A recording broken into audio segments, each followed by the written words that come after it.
ejemplo, que la diferencia que hay entre todos estos templos es que todos, por ejemplo, estos, todos, salvo el Partenón, acá, todos estos templos tienen 6 columnas.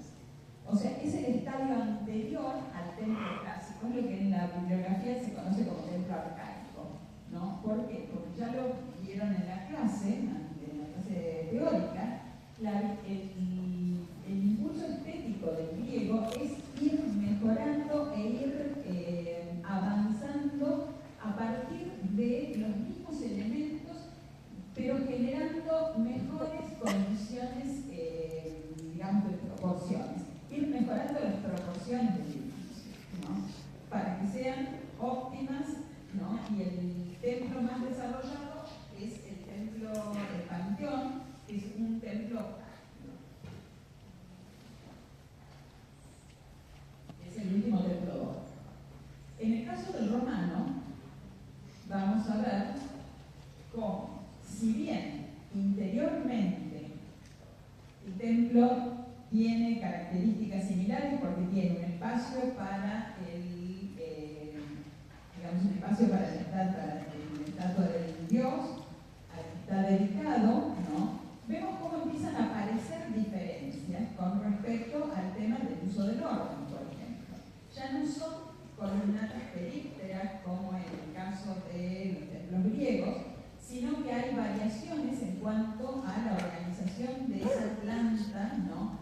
Lo mismo que en cuanto a las características formales. Vemos cómo tienen elementos cerrados y todos los templos griegos estaban rodeados de una columnata. ¿Por qué? Porque además el orden, eso lo vamos a ver, lo vamos a ir viendo en el desarrollo de la clase, el orden era el elemento, ¿no?, que sistematizaba la arquitectura griega, era la que le daba las proporciones, la que controlaba la composición estética griega.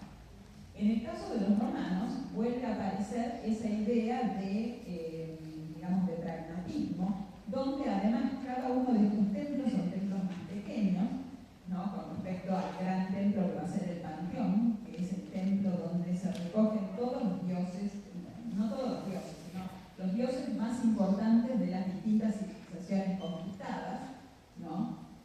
Pero en todos estos templos el espacio interior tiene características distintas. Lo mismo que en los entornos del templo, porque por ejemplo, estos templos que tienen volúmenes más cerrados, que no tienen una columnata períptera que los rodea, es porque además la visión que se hace del templo, ya lo vamos a ver en el caso del Panteón, pero es la misma en los distintos conjuntos religiosos, ¿no? Es a partir de una plaza previa controlada por una columnata con una composición en eje, ¿no? Entonces, ese templo, ¿no?, tiene una ubicación diferente y finalmente la tipología se modifica con respecto a la tipología del templo griego. En el caso del Panteón, ¿no?, volvemos a repetir el tema de que es un elemento singular. ¿Por qué? Porque primero la función, que es una función, ya no es un templo dedicado a un dios, sino es un templo dedicado a varios dioses, con además el dios fundamental del imperio, que era el emperador, la deidad del emperador. En el caso del Panteón está ubicado, o sea, están ubicados todos en la celda en círculo, ¿no?, del espacio, pero en el eje está ubicado la estatua del emperador. ¿Cuál es el contexto?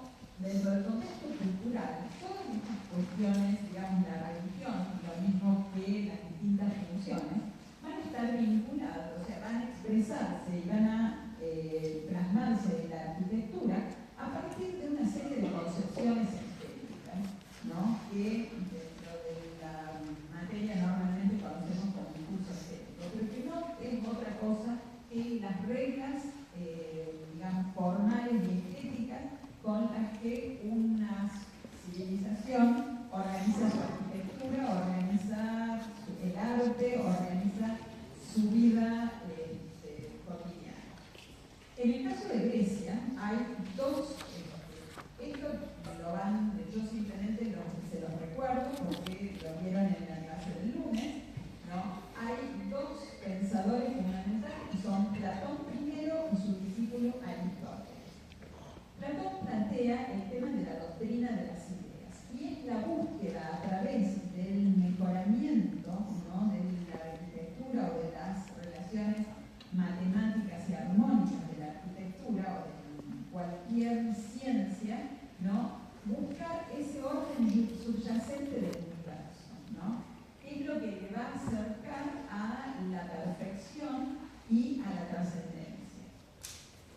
si bien son ideas filosóficas, este tipo de ideas son traducidas y son trasladadas al mundo estético, ¿no? Y a la arquitectura.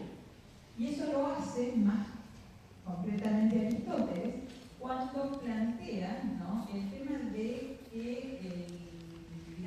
de que la arquitectura es lo mismo que cualquier actividad del hombre, a partir de la experiencia, la memoria y la mejora o la perfección de esos conceptos previos, nos van a llevar a lograr la belleza trascendental. Y que en la arquitectura eso se plantea con el uso del orden, precisamente, la simetría y la matemática como elemento que subyace y ordena, ¿no?, esas formas. Para los griegos, el orden, la matemática o las relaciones, las proporciones, están en el centro de toda la vida griega, ¿no? En la arquitectura, ¿qué se busca? La armonía. ¿Cómo se consigue la armonía? Buscando una lógica y logrando una lógica interna del edificio. Y esa lógica interna del edificio, ¿cómo se logra? A partir de ciertas reglas compositivas. Esas reglas compositivas son, por un lado, la simetría y por otro lado es el canon o el orden, o sea, una serie de leyes que van marcando cómo tienen que ser los edificios y cuáles son las relaciones matemáticas que subyacen en esa composición, ¿no? Entonces, de golpe, ya lo vamos a ver con los ejemplos, ¿no? Hay una mirada, ¿no?, o sea, si bien nosotros miramos, cuando vemos una fachada de un templo griego, si bien nosotros no sabemos cuáles son las proporciones, sí sabemos que existe una mirada, digamos que una imagen proporcionada y estable y que te da cierta idea de perfección, ¿no? Y eso es lo que se busca, además, se ha ido buscando, repitiendo los modelos, ¿no?, repitiendo las proporciones hasta lograr proporciones, ya lo vamos a ver con el Partenón, donde además no solo una cuestión de organización geométrica y matemática, sino también existen una serie de correcciones ópticas que también permiten perfeccionar esa idea de la forma griega, ¿no? ¿Qué va a pasar con los romanos? Los romanos habíamos dicho que eran básicamente pragmáticos. El romano asimila todas estas concepciones del mundo griego, ¿no?, y las modifica acorde a sus necesidades. Lo mismo que vimos como la planta del templo, de la tipología griega del templo, la adaptan a sus necesidades y a su forma de generar espacio, ¿no?, con el tema de generar, digamos, un área que está cerrada, ¿no?, porque no se la ve, porque el romano se enfrenta frontalmente al templo de construcción, o sea, tiene una mirada de fachada sobre un eje, ¿no? Entonces no necesitaba tener, el control de todo el volumen, entonces simplemente son muros cerrados. Vemos la cela del panteón, que tampoco es, o sea, no está ni siquiera trabajada ni colocada. ¿Por qué? Porque no se lo veía. O sea, no tiene un tratamiento. Bueno, en el caso del romano, asimila todas las concepciones griegas y las modifica de acuerdo a sus necesidades, ¿no? Aparece esta idea, vuelve a aparecer esta idea del sincretismo unida a la idea del pragmatismo. Y aparece el primer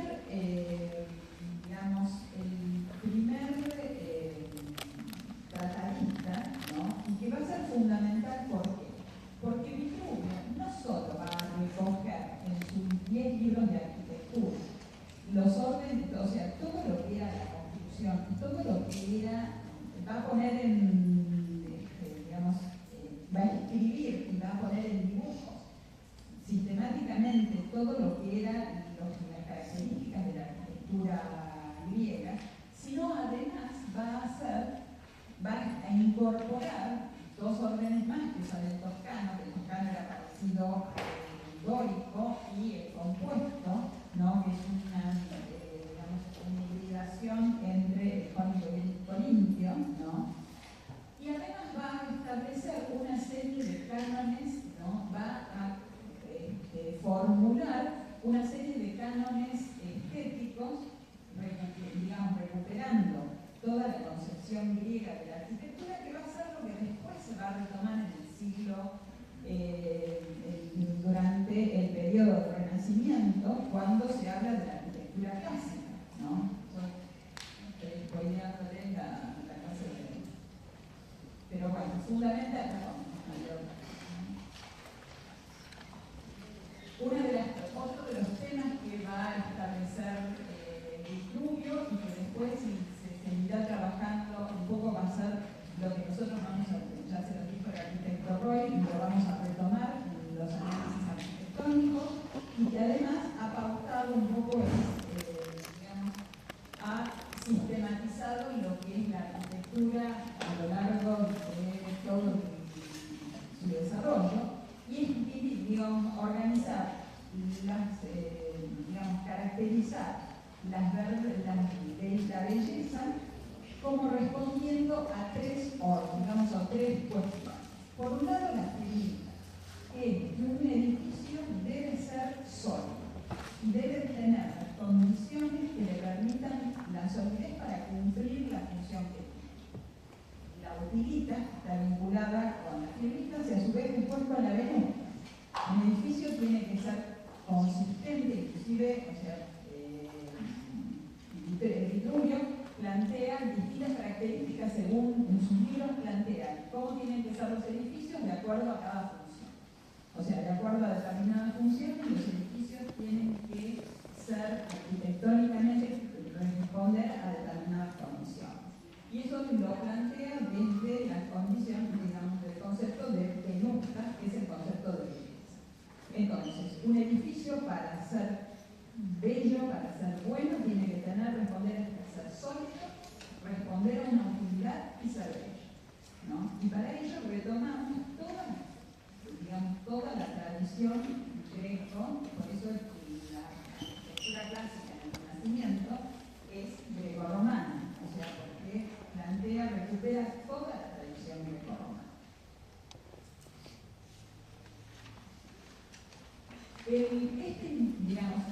¿Cuáles van a ser la concepción estética en cada uno de los periodos y cómo se plasma en la arquitectura? Por un lado, las características técnicas de cada uno de los periodos nos van a permitir, ¿no?, tener espacios y composiciones formales diferentes. Si bien la clase está centrada en el tema de la composición formal, es importante, o sea, es insoslayable hacer la relación con la técnica, porque la técnica es la que nos va a permitir, ¿no?, tener determinadas resoluciones formales, ¿no?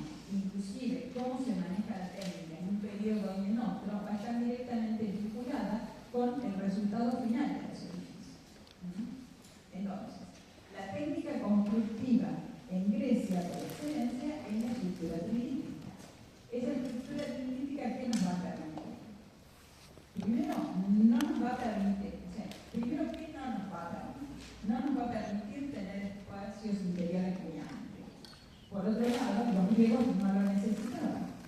Veníamos explicando en la clase que el espacio religioso griego y en general todas las manifestaciones griegas, ¿no?, se daban en el espacio público y en el espacio abierto. Entonces, el espacio interior para los griegos es un espacio que está limitado a, en el caso del templo, al tener la estatua conmemorativa del dios al cual está dedicado y un sector que está dedicado a los tesoros, ¿no?, que tiene que ver, el tesoro en el templo griego tiene que ver con esta cuestión de los rituales, con esta cuestión de las celebraciones y de dar una ofrenda a la diosa o al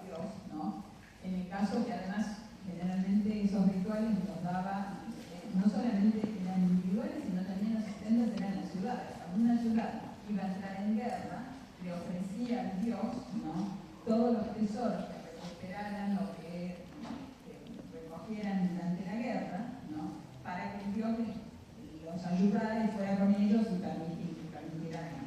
Hay toda una cuestión, bueno, el sistema constructivo del cual disponía el griego era absolutamente coherente, además, con las necesidades formales de esos templos.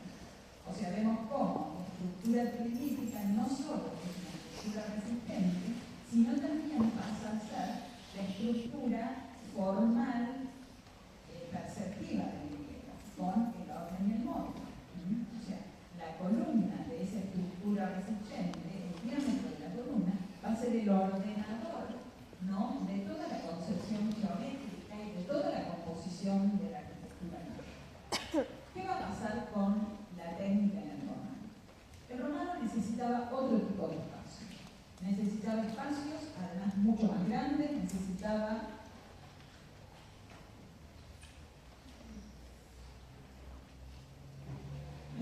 espacios que permitieran desarrollar funciones masivas en su interior.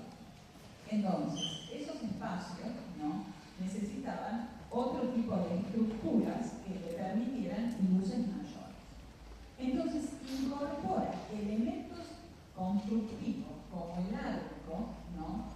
El arco ya los etruscos lo tenían, lo conocían. No es que por ahí que algunos alumnos, o sea, en algunos lugares uno lee que los romanos inventaron el arco. No, no lo inventaron el arco, sino incorporaron a la construcción arquitectónica de espacios, de edificios y espacios interiores, el arco, que venía siendo utilizado por los etruscos en las obras viales, en la infraestructura en general, ¿no?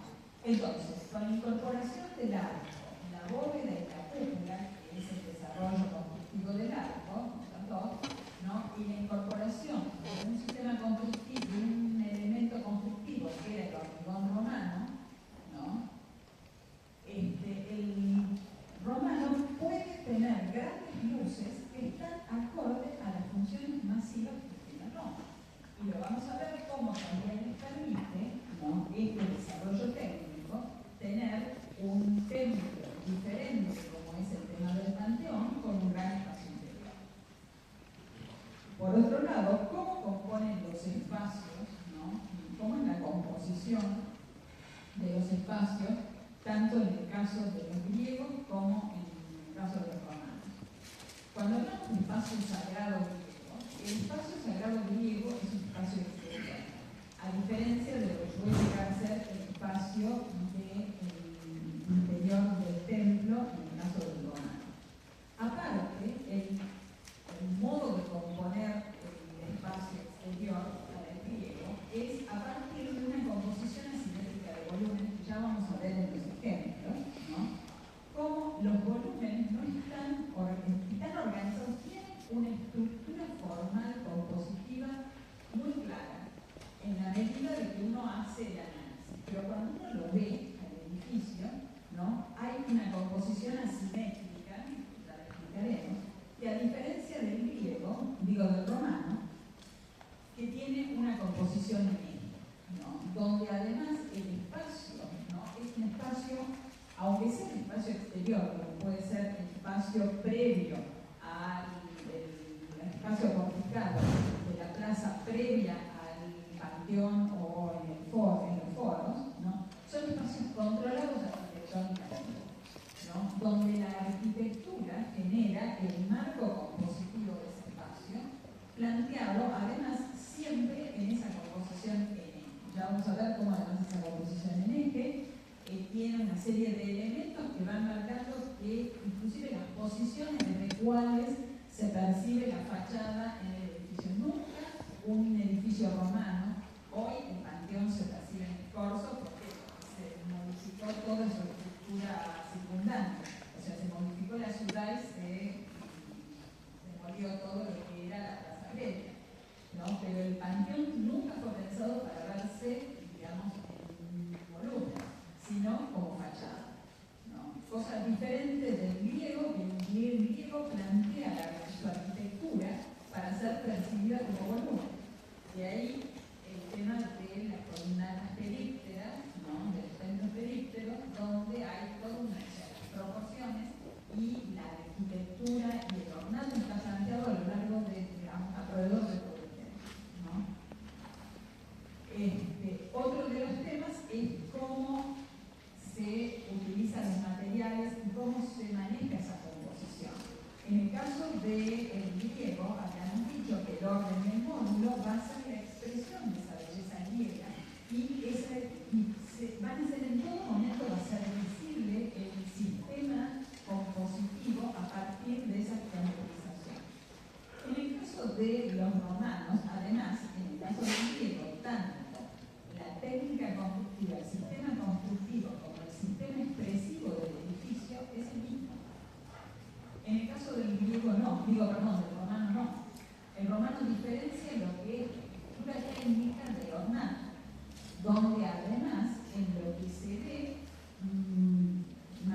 viendo en los dos ejemplos paradigmáticos. En el caso de Grecia vamos a analizar el Partenón, ¿no? Que es el Partenón clásico, concluido en el año 480 a.C. O sea, hay una versión anterior del Partenón, vamos a ver el análisis, pero el análisis, o sea, lo que llega a nuestros días es el Partenón del periodo clásico.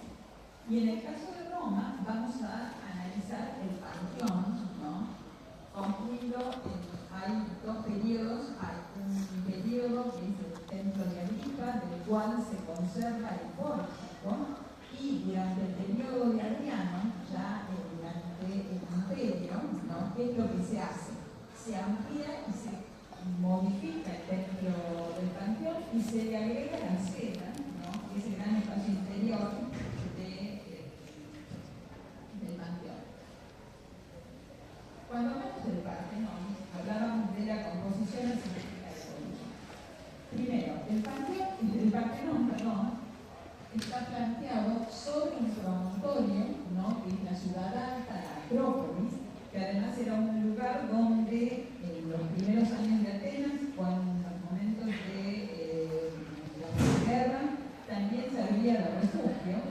Y la Acrópolis es un conjunto de templos dedicados a diferentes templos, con el templo mayor, que es el Partenón, y todos estos son unos conjuntos de templos que, si bien aparentemente, uno cuando ve la perspectiva, aparentemente no tienen una lógica compositiva, ya vamos a ver cómo sí la tienen y cómo además cada uno de ellos guarda unas relaciones matemáticas internas que permiten esa búsqueda de la belleza a partir del orden y a partir de la sistematización de las proporciones. Este templo, además, se inicia la procesión, la procesión de las Panas Ateneas, hasta llegar al templo de Atenea, se inicia en la ciudad. O sea, Atenas era la diosa de la ciudad. Entonces, toda la procesión se inicia, es un recorrido exterior y que se inicia en la ciudad de Atenas. Y este templo, vemos cómo, si bien aparentemente esta sería la fachada, en realidad la procesión, ya lo vamos a ver en un gráfico, entra por la fachada posterior, que es donde el sacerdote, ¿no? O la sacerdotisa entra a la celda de la estatua y hace las oraciones votivas, entrega las ofrendas. Aquí vamos a ver, en este gráfico está marcado cuál es el trayecto. Siempre además es un recorrido en escorzo, inclusive el Panteón hoy tiene, esta todavía es una foto que aparece con, o sea, van a ver muchas fotos del Panteón con una gran escalinata. Esa escalinata está hecha en el periodo romano.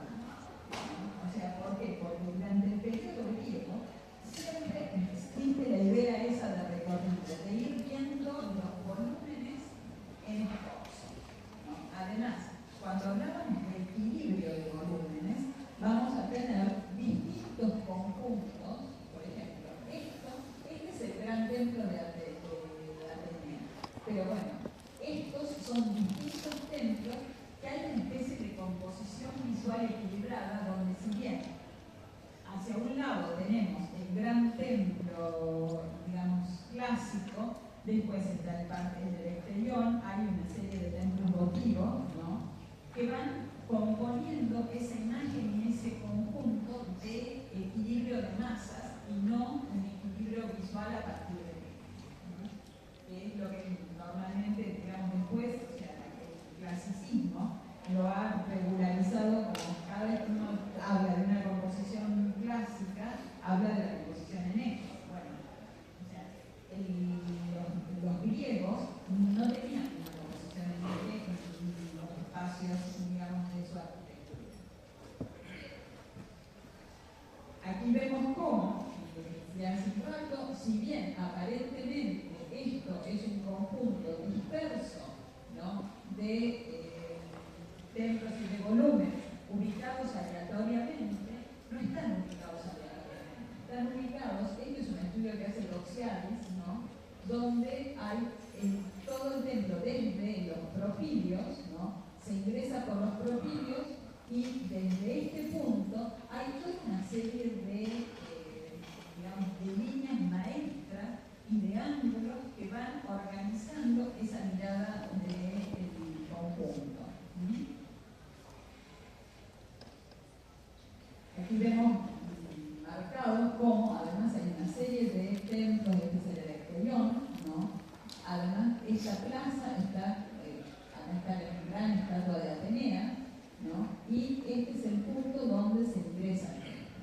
Y vemos cómo el templo interiormente, si bien tiene un eje, no es un eje con, digamos, de recorrido, sino es un eje compositivo, donde el centro, el lugar donde se ingresa es este sector, que es donde ingresa el sacerdote, donde está la estatua de Atenea, donde toda esta composición, ¿no? Lo vamos a ver en el interior, vemos cómo además las proporciones, el orden puede ser usado como elemento compositivo y donde tenemos, por ejemplo, en la zona del tesoro, tenemos órdenes, tenemos 4 columnas jónicas. ¿Por qué? Porque además las columnas jónicas son mucho más esbeltas y permiten, ¿no? Ordenar ese espacio. En el caso de la estatua, como la columna es un templo dórico, como la columna dórica tiene un porte mucho más grande y además tiene una dimensión, un diámetro mayor, el recurso compositivo que tienen los griegos para generar ese espacio interior mediante una columnata griega es hacer un doble piso de columnas, ¿no? Donde a la altura de la estatua, este doble piso de columnas permite tener la altura necesaria, pero a su vez mantener las proporciones del orden.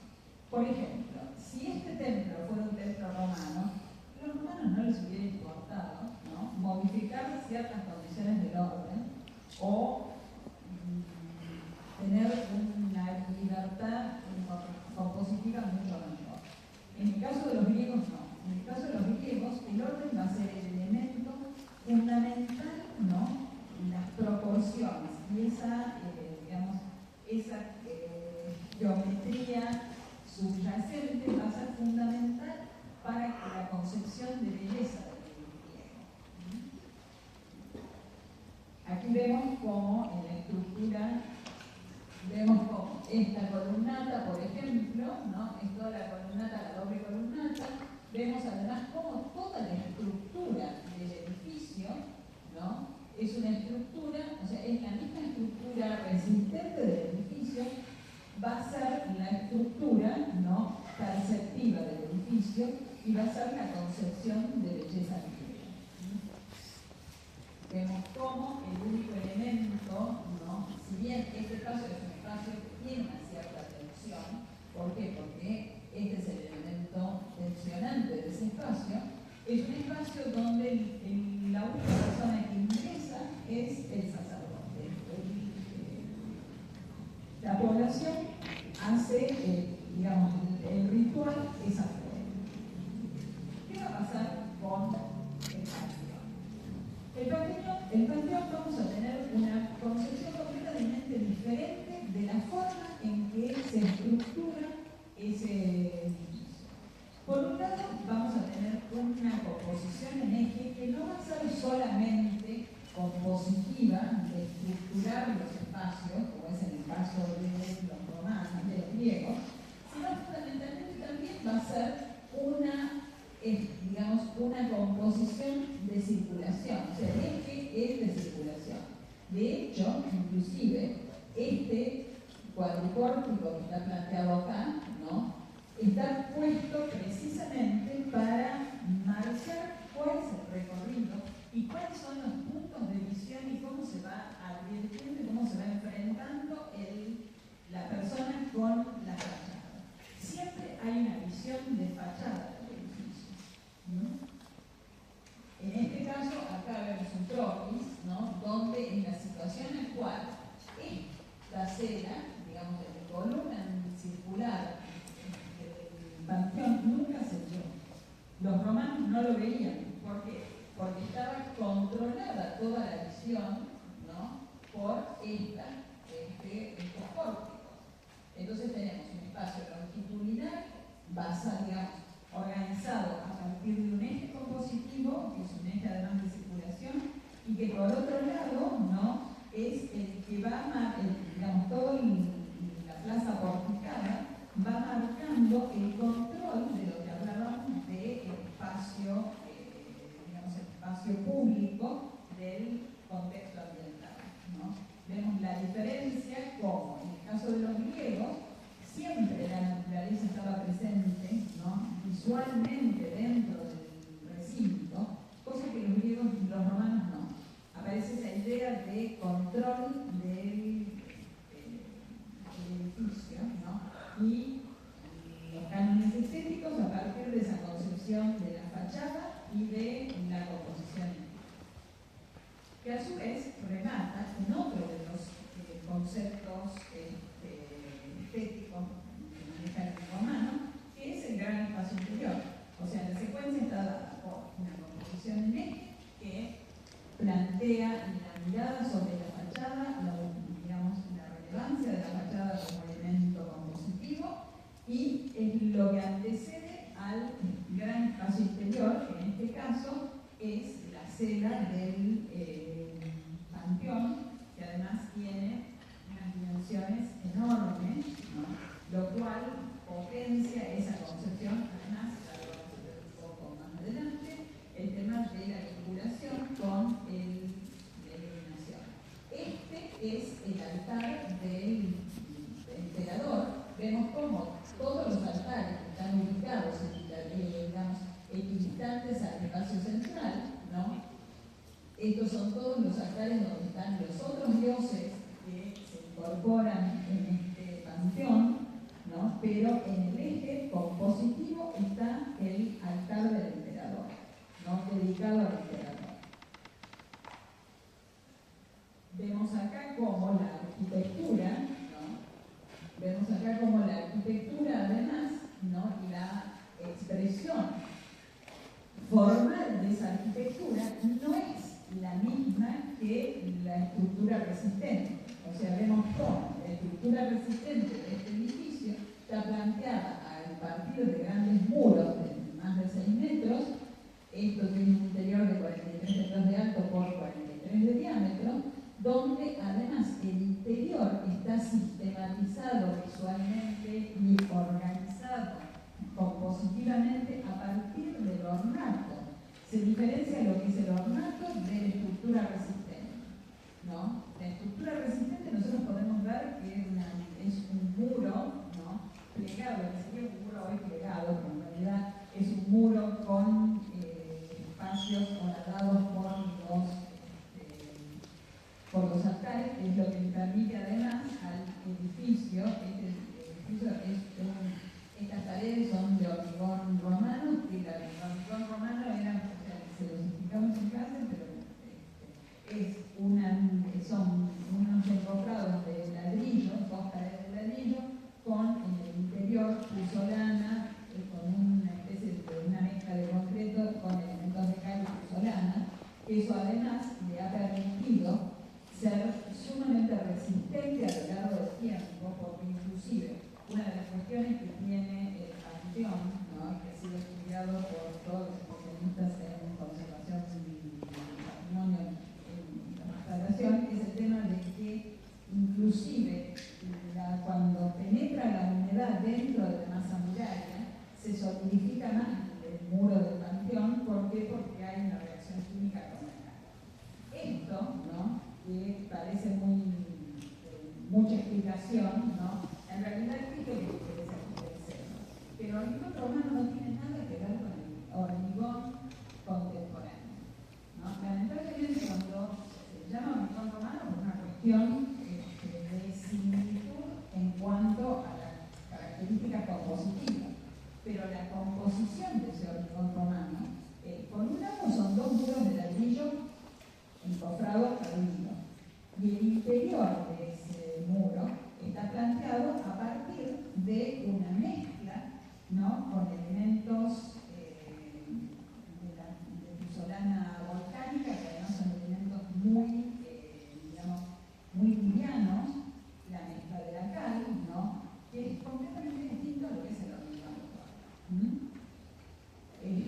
Este sistema constructivo es un sistema constructivo que no está a la vista. ¿Por qué? Porque la percepción del espacio está dada a partir de la sistematización, vemos acá, ¿no?, de todos estos elementos, ¿no?, que están revestidos de mármoles diversos, ¿no?, y los distintos colores de mármol, tanto en el piso como en las paredes, ¿no?, y en el acetonado. Eso da una organización y una sistematización y permite una percepción visual, ¿no?, ordenadas, bellas, ¿no? Ustedes imagínense las dimensiones que estamos hablando, 43 de diámetro, o sea, eso, si no estuviera sistematizado por diferentes mármoles con policromía, ¿no?, o sea, sería un nivel de pesadez y de cosas que ese espacio interior, ese gran espacio interior, está manejado, ¿no?, desde el punto de vista formal, de la composición formal y perceptiva, maravillosamente. Es una de las características que tienen todos los edificios romanos, ¿no?, el manejo de la escala, ¿no?, que claramente lo vemos que la escala, ese es otro punto, ¿no?, y es la diferencia entre la escala romana y la escala griega. Son dos escalas completamente distintas y la arquitectura está al servicio de la percepción de esas dos escalas, ¿no? ¿Por qué? Porque uno de los temas fundamentales para la escala, ¿no?, es la relación del hombre que percibe con la escala de los. Otro de los temas que maneja el romano en el panteón, asombrosamente, es el tema de la luz. El óculo, ¿no?, que tiene que ver con una cuestión, o sea, tiene un rol estructural, ¿no?, que es el anillo de comprensión de la cúpula, ¿no? Por otro lado, permite el ingreso de luz. Ustedes imagínense ese espacio, ¿no?, si no tuviera ningún elemento de iluminación. Eso además hace que ese espacio tenga diferentes percepciones de acuerdo a la hora del día.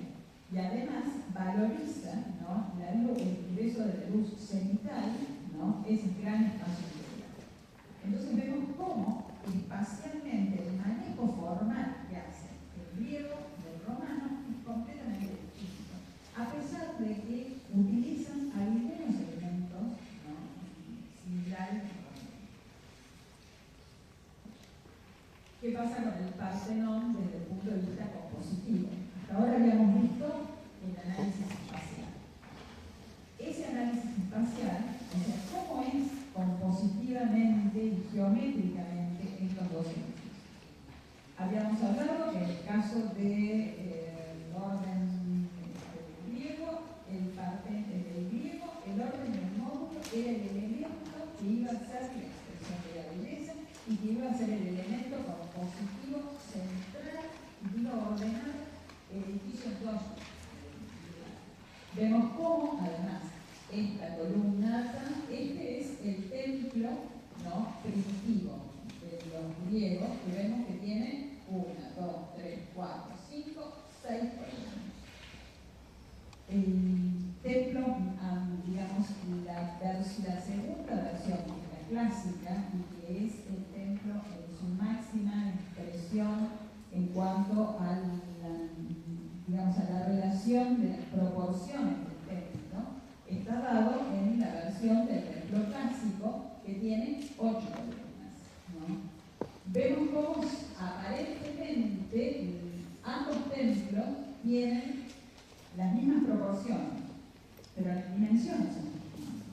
Un poco vemos así, o sea, ahí les puede quedar más claro la cuestión de las proporciones.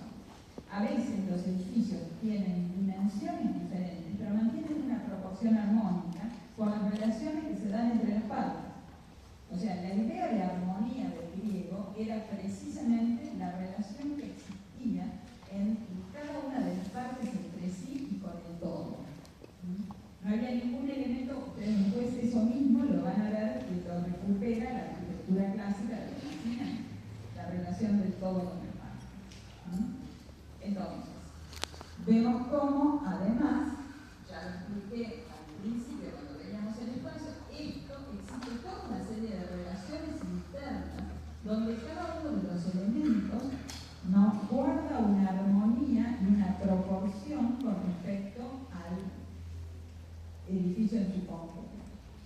Y eso lo vamos a ver después. O sea, que ya los griegos, el tema de las proporciones la venían manejando desde la cultura, todas las culturas griegas, hay una relación en cuanto a la altura y a las características de la cultura, y lo vemos como también ocurre, o sea, hay toda una serie de, lamentablemente se ven muy mal, como está muy claro, pero todos estos, hay toda una serie de relaciones matemáticas, ¿no? Donde además el eje de la columna, el diámetro de la columna va a ser el elemento, el módulo que va a ir modulando todo el sistema, ¿no? La altura de la columna, los intercolumnios, la relación de las metodas con los triglifos, ¿no? O sea, son todos en relación, o sea, son todas proporciones en relación al diámetro de la columna, ¿no?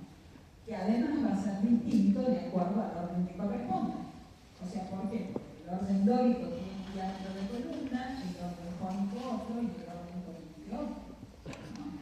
Entonces, por eso era lo que hablábamos cuando veíamos el tema del espacio, para conseguir determinadas características espaciales, ¿no? Se usan determinados órdenes, o en el caso de, como ejemplo además en el templo dórico, y el griego quería que el interior de la cera de la estatua fuera también columnas dóricas, y lo que se hace es utilizar el recurso de la doble columnata, ¿no? ¿Por qué? Porque no se altera la proporción, ¿no? Se busca un recurso que permita que esa proporción, ¿no?, se mantenga. Los griegos hubieran hecho, los romanos hubieran hecho otra cosa completamente distinta, ¿no? ¿Por qué? Porque el pragmatismo romano no estaba dentro de las disquisiciones filosóficas. Esas disquisiciones en cuanto a la relación filosófica entre la belleza, el orden y el edificio, lo hicieron los griegos. Ellos tomaron, ¿no?, los conocimientos de los griegos y los aplicaron pragmáticamente en su aplicación. Vemos cómo además esto, que es el famoso rectángulo áureo, ¿no?, donde tenés el diámetro, este es el rectángulo, y esta es la medida, ¿no? Cuando ustedes hagan la prueba, ¿no?, de dibujar un rectángulo que les parezca proporcionado, ¿no?, y cuando vean el rectángulo que automáticamente uno dibuja, no tiene las proporciones del rectángulo 1, 2, sino las proporciones de un rectángulo áureo. ¿Por qué? Porque el rectángulo áureo te permite, ¿no?, si bien el rectángulo 1, la relación 1, 2, es un rectángulo que tiene una tensión visual que no la tiene el rectángulo áureo, ¿no? Y esa idea del equilibrio que está planteado en el panteón. Por otro lado, hoy nosotros tenemos el panteón de esta manera, ¿no?, sin ningún tipo de coloración. Inclusive eso generó que durante muchísimo tiempo se creyera que la expresión del griego con respecto a los materiales eran los materiales expresados materialmente. En realidad, después las investigaciones arqueológicas resultaron que, ya además con elementos de medición un poco más sofisticados, permitieron reconocer que la arquitectura griega era policroma, ¿no?, donde existían una serie de elementos donde la policromía, ¿qué es lo que ayudaba? A valorizar y a diferenciar determinados elementos de la composición formal. Entonces vemos cómo las metopas tienen un color, los arbitrales otro, ¿no?, y donde las distintas imágenes o las escenas de los frisos también están policromadas, ¿no?, pero siempre el elemento del color está reforzando la idea de la composición. O sea, no enmascara la composición, no enmascara el elemento constructivo. Y finalmente, el Partenón, otro de los elementos que tiene desde el punto de vista compositivo, es el tema en el Partenón clásico, ¿no?, el octástilo, incorpora una serie de correcciones ópticas. Las correcciones ópticas, ¿para qué sirven? Cuando uno ve el edificio, por ejemplo, Si nosotros no tuviéramos, o sea, una de las correcciones ortográficas es el estilógrafo, que es este primer escalón, ¿no? Que está curvado. ¿Por qué? Porque si nosotros no tuviéramos esta corrección óptica, ¿qué parece? O sea, nosotros lo vemos acá y lo vemos recto, ¿no? En realidad no es recto. ¿Por qué? Porque si nosotros lo viéramos, si eso fuera recto, nosotros en realidad lo veríamos hundido en el centro, por una cuestión visual, ¿no? Los griegos, eso también nos está hablando de otro tema con respecto al contexto cultural, y es el avance que tenía el griego en ciertos estudios científicos, como puede ser el tema médico, digamos, de la medicina, o de ciertas, porque si bien era una cuestión absolutamente experimental, pero ya tenían registrado ciertas cuestiones, como por ejemplo el tema de cómo se leía. Por otro lado, el tema del énfasis, ¿por qué? Porque esta columna está ligeramente curvada, ¿no? Que es el énfasis de la columna. ¿Por qué? Porque si nosotros, por una cuestión de la luz, ¿no? Si esta columna no fuera un poco más ancha ahí, ¿qué veríamos? Como que estuviera, digamos, metida hacia adentro. Vemos cómo, además la percepción, vemos cómo hasta en estos aspectos está vinculado el tema del medio ambiente, ¿no? De la eliminación del contexto ambiental con la arquitectura. ¿Qué va a pasar qué pasa con el panteón desde la composición? El panteón también tiene una composición, pero la composición del panteón no está limitada, ¿no? O sea, no va a ser el orden el elemento que va a plantear la sistematización de la fachada, ¿no? Esto es lo único que se ve, inclusive esto es un ejercicio teórico, ¿no? Simplemente, tampoco, o sea, es simplemente ver cómo, si bien tiene unas reglas geométricas que ordenan ese, digamos, no deja de ser una abstracción, ¿no? Es simplemente para ver cómo ese edificio, si bien no tiene, o sea, el orden no es en ese punto, o sea, no es lo que maneja toda la composición, sí existen ciertas relaciones geométricas, ¿no? En la composición. Pero ¿qué es lo que va a plantear fundamentalmente, digamos, la organización de ese interior? El interior de la serie. Tenemos 43 metros y de diámetro 43 metros. Y además tenemos una serie de radios que van a ser los elementos que van a ir marcando, ¿no? Dónde se van a ir ubicando los distintos altares. ¿Por qué? Porque volvemos al tema de que la geometría que está por subyacente en toda la arquitectura es la que después nos da esa imagen de equilibrio, de belleza, de orden, a lo largo del edificio. Y vemos cómo, además, esto pasa exactamente igual, esto es digamos, el tambor, y esto sería la parte de la cúpula, que además la cúpula esa sube y se concentra en el punto del anillo de compresión. ¿Qué pasa con el interior? Vemos cómo hay una diferencia entre la estructura y el ornato. El ornato está vinculado a esa concepción, digamos, a esa organización geométrica del edificio para que sea ese interior, digamos, aprensible y armónico.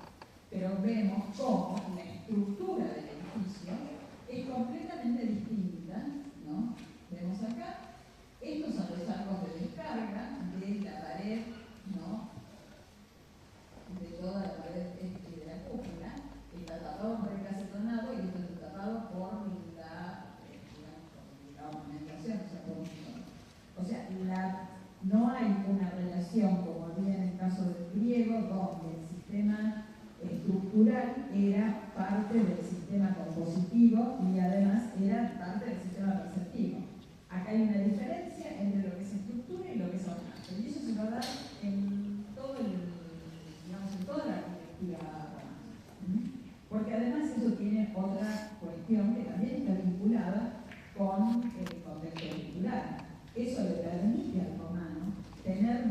asociado lo que es quienes hacen la fundación, los canteros, de quien hace la obra gruesa. Ustedes piensen el volumen que tiene, ¿no?, de edificación de los griegos, y además le permite hacer obras con las mismas características en todo el imperio. Ya no van a estar dependiendo, por ejemplo, el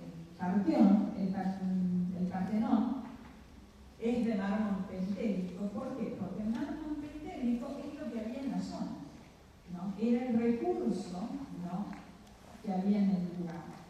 En el caso del romano, utilizan los mampuestos del anillo, utilizan el hormigón romano, que será variará de acuerdo a los componentes áridos que tenga cada sector, pero no es la dependencia del material que va a ser la expresión del edificio, ¿no?, sino puede ser el mismo sistema constructivo aplicado a todo el imperio.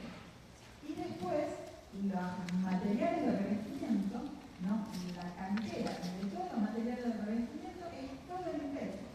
O sea, ya no se limitan, ¿no?, los mármoles del panteón no son mármoles solamente de la proximidad de Roma, ¿no?, sino de distintos lugares del imperio, ¿no? Entonces vemos cómo, además, la forma está vinculada no solo a los procedimientos estructurales, sino también, ¿no?, a los recursos económicos y a los modos en que se organiza el comercio, la producción, del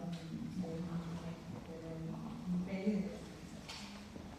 Aquí lo vamos a ver más claramente, las dos técnicas constructivas, ¿no?, la técnica constructiva trilítica a partir del sistema de orden de la columna y el dintel, donde además, o sea, los techos son techos adosados, donde el sistema constructivo es un sistema constructivo mucho más simple, ¿no?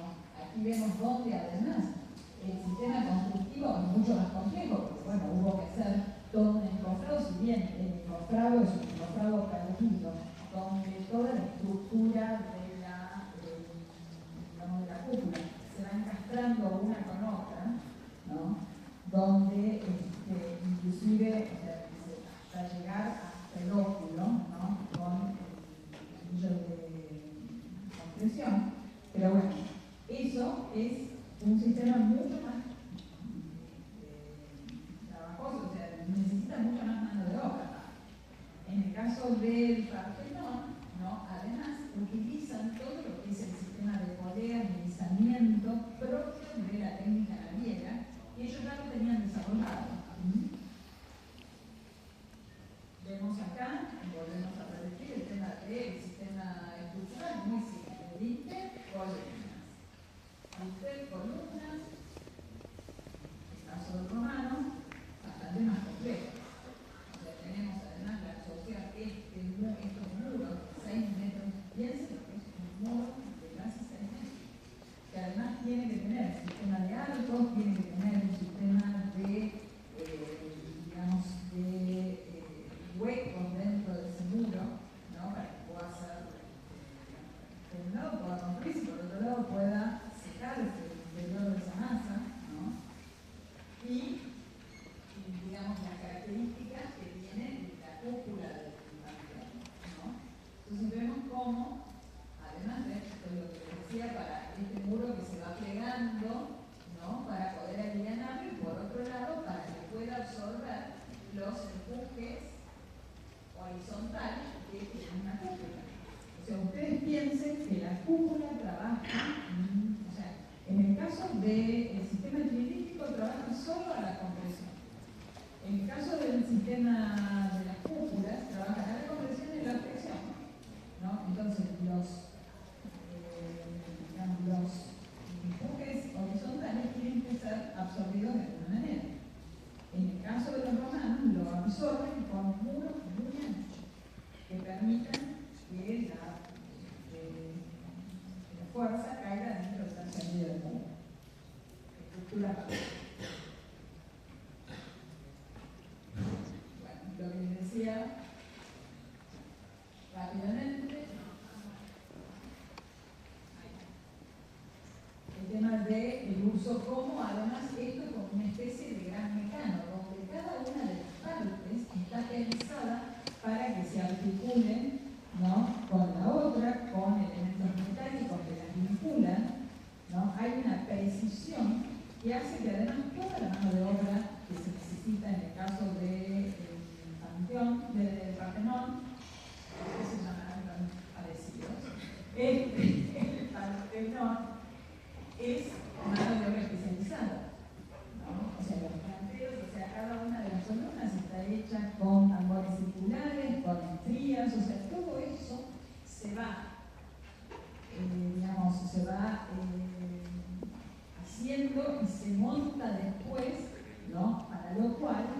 tema del uso de las poleas, el tema de todos los recursos que vienen del conocimiento de la navegación propio del medio cultural, ¿no? Entonces vemos cómo a lo largo de la clase he ido vinculando distintos temas del medio cultural, ¿no?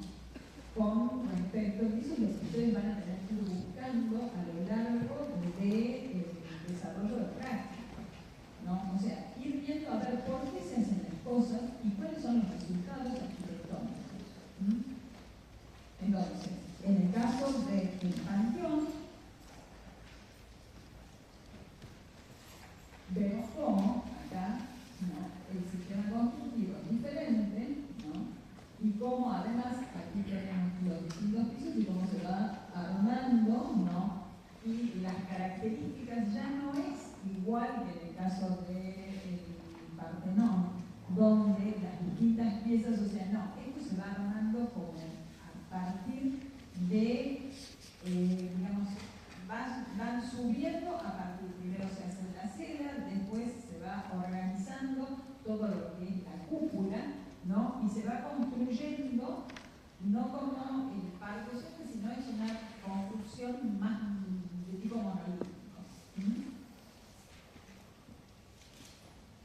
Sintetizando, ¿no?, lo que hemos analizado en la clase, tenemos, por un lado, el Partenón. ¿Cuáles son las características funcionales? Es un edificio dedicado al culto de Atenas Partenos. Las características funcionales del panteón: un edificio dedicado al culto del emperador y de otros dioses del imperio. ¿Cuáles van a ser las características formales, ¿no?, del espacio exterior del Partenón? Es el final de un camino que está organizado a partir de un camino procesional, ¿no? Una de las fiestas es la Cana Santiniana, la única, ¿no? Y se plantea siempre la visión angular de todos los volúmenes que integran el santuario y particularmente del templo de Partenón. En el caso del panteón, las características formales y la relación con el espacio exterior, ¿no? El panteón está al final de un recorrido en eje en un conjunto urbano controlado que plantea siempre la visión frontal del edificio. ¿Cuáles son las características formales del espacio interior? El espacio interior resultante, en el caso del Partenón, es longitudinal, es una percepción longitudinal con dimensiones reducidas y tensionado hacia la estatua de Dios. En el caso de las características formales, la resultante, o sea, el espacio interior como elemento de análisis, va a ser un gran espacio interior centralizado con el altar del emperador marcando el eje. Estos son como las notas sintéticas de todo lo que estoy explicando a lo largo de la clase. ¿Cuáles van a ser las características formales de estructura compositiva? ¿No? En el caso del Partenón, el orden y el fondo, homogeneidad del bello, correspondencia armónica entre las partes y el todo. En el caso del Panteón, ¿no?, las características formales de estructura compositiva es el orden como expresión del edificio. El orden no va a ser el elemento por el cual se compone y se organiza todo el edificio, sino cómo se expresa, cómo se sistematiza esos esas envolventes del espacio interior. Y es lo que se percibe desde ese espacio interior y es lo que me organiza ese espacio interior, ¿no? Pero no es lo que en sí mismo, con sus proporciones, es el concepto de belleza medio romántico. ¿Cuáles son las características técnicas en relación con las características formales de la estructura compositiva? El sistema trilítico, en el caso del Partenón, a la flexión, es un sistema estructural que se expresa en el sistema compositivo y en el ornamento. En el caso del Partenón, del Panteón, las características del sistema estructural es en base a arcos y muros portantes de hormigón romano, ¿no?, y que se diferencia la estructura del ornamento. Básicamente, eso serían las notas que sintetizan todo el desarrollo analítico de la clase. Bueno, preguntas, aparte del agotamiento que puedan tener ustedes, ¿no?